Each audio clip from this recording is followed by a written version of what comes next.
Hey, good morning everybody. Captain Art here, casting forward. This morning I'm doing a CPR trip. Got a little weather window. Later on this afternoon we got some wind and rain coming in as per usual it seems, but I felt like I might as well take the opportunity to get out, and especially I like to kind of keep cued into what's going on in the areas that I'm fishing. So that's what we're going to do this morning.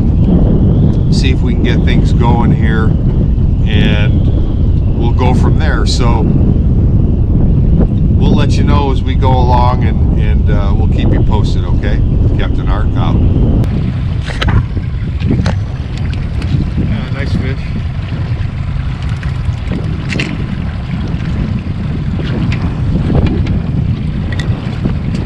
Fishing solo today, so it's all CPR, so we'll let this one go, but it's a good start to the morning.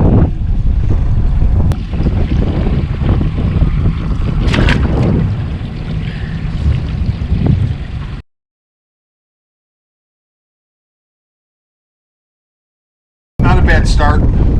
Fishing for about 10 minutes, put our first one in the boat.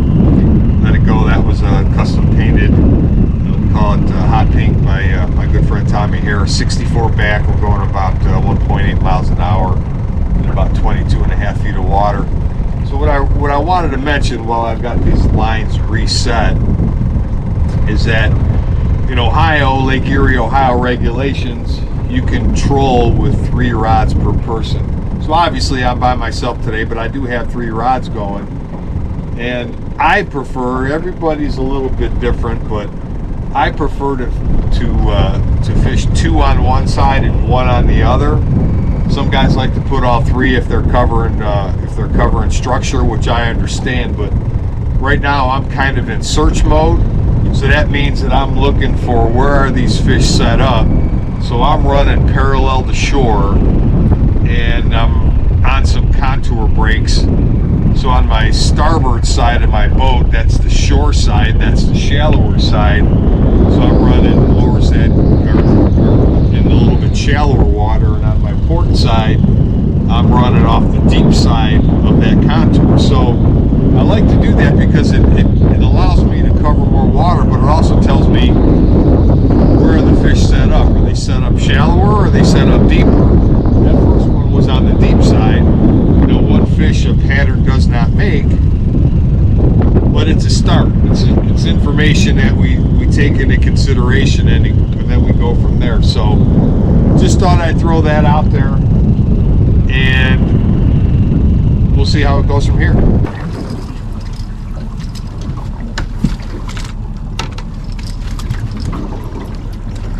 It's a nice fish. Barely had him, right on the back hook.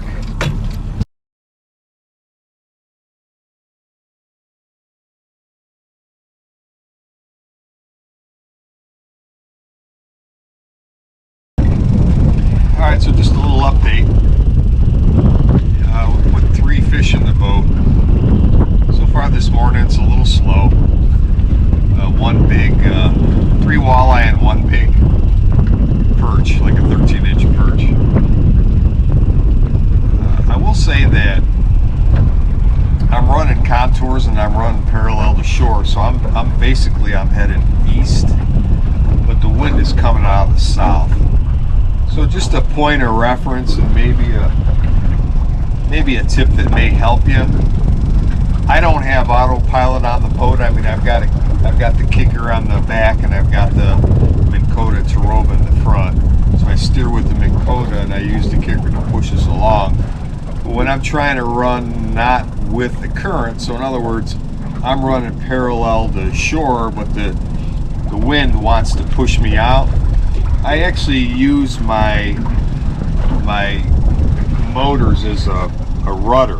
If you can see that, I've actually got those motors turned, and what that allows me to do, that rudder is compensating for that wind wanting to push me out, and it helps me stay on line. I keep an eye on my contour map, make sure I'm going where I want to go. But like I say, if you're like me and you don't have autopilot work, you kind of just set it, forget it. that's a technique that you can use to keep you going where you in a straight line and kind of cover the contour that you want to cover. And I will say it will take a little bit of adjustment. If you slow down, you're going to have to readjust. If you speed up, you're going to have to readjust. And the tuning is kind of fine. It takes some getting used to. If you overturn,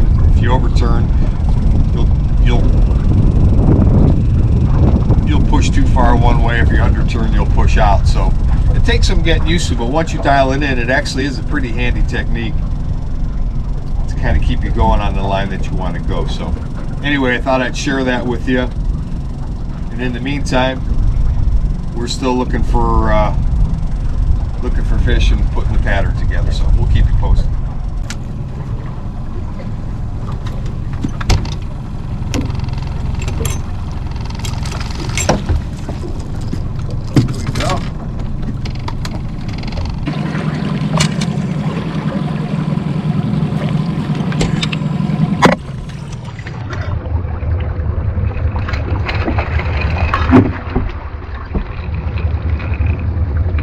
There we go.